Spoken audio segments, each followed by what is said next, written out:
पंखहीन तोता और मंजिल की खोज।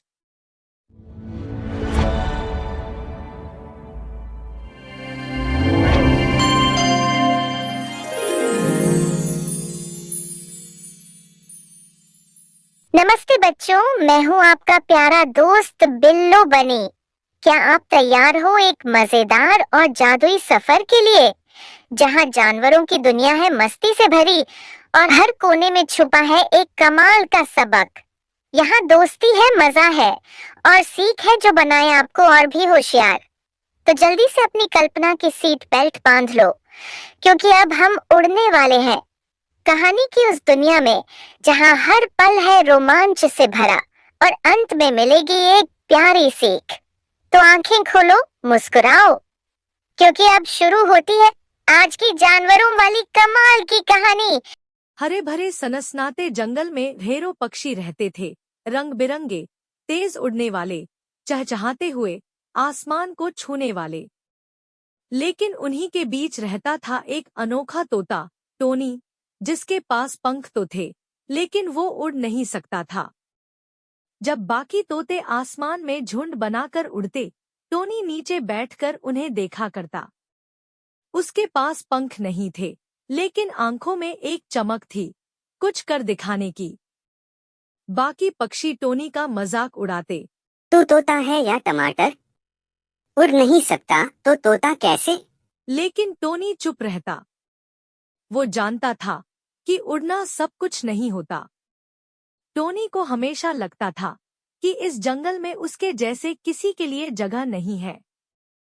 एक रात उसने तारे देखते हुए सोचा, अगर मैं उड़ नहीं सकता तो क्या मेरा कोई सपना नहीं हो सकता? सुबह होते ही टोनी ने अपनी छोटी सी थैली में कुछ बीज, थोड़ा खाना और एक लकड़ी की छड़ी रखी। वो निकल पड़ा, एक ऐसी जगह की तलाश में जहां किसी को उड़ने की जरूरत न हो। चलते चलते टोनी पहुंचा एक सूखे पेड़ के नीचे, जहां रहती थी एक चमगादड़, बीना, जो उल्टा लटकती थी, लेकिन दिन में पढ़ाई करती थी। बीना बोली, मुझे दिन में कुछ भी साफ नहीं दिखता, लेकिन मैं किताबों से रास्ता खोजती हूँ। तो अपने मन की सुन। आगे एक गुफा में टोनी को मिला एक बूढ़ा उल्लू, ढब्बू, जिसकी आंखें तो तेज थीं, पर अब वो उड़ नहीं पाता था। उसने टोनी से कहा, मंजिल उन्हीं को मिलती है जो रुकते नहीं। अंत में टोनी एक झील के किनारे पहुंचा, जहां एक बूढ़ा शेर, सिंघू, चुपचाप बैठा था।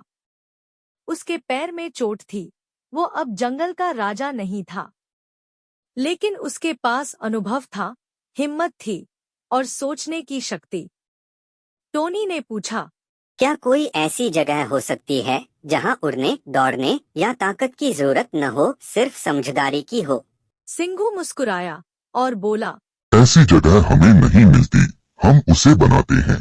टोनी ने बीना, ढब्बू और सिंघू के साथ मिलकर एक छोटा सा गांव बसाया, मंजिलपुर। यहाँ कोई उड़ नहीं सकता था, लेकिन सब सोच सकते थे, सीख सकते थे और मिलकर जिंदगी बेहतर बना सकते थे। यह गांव धीरे धीरे और भी ऐसे जानवरों से भरने लगा, जो दिखने में अलग थे, लेकिन दिल से मजबूत। टोनी अब सिर्फ एक पंखहीन तोता नहीं था, वो था टोनी मार्गदर्शक, जो औरों को सिखाता था कि मंजिल उन पंखों से नहीं मिलती जो उड़ते हैं, बल्कि उस हौसले से मिलती है जो थकता नहीं। शिक्षा, हर बच्चा अलग होता है। कोई तेज भागता है, कोई सोचता है, कोई चुप रहता है, लेकिन हर किसी के अंदर एक अनोखी ताकत होती है। उसे पहचानो, अपनाओ और आगे बढ़ो। तो बच्चों, आज की हमारी मजेदार कहानी यहीं खत्म होती है। क्या मस्ती भरा सफर था ना ड्रीमलैंड में?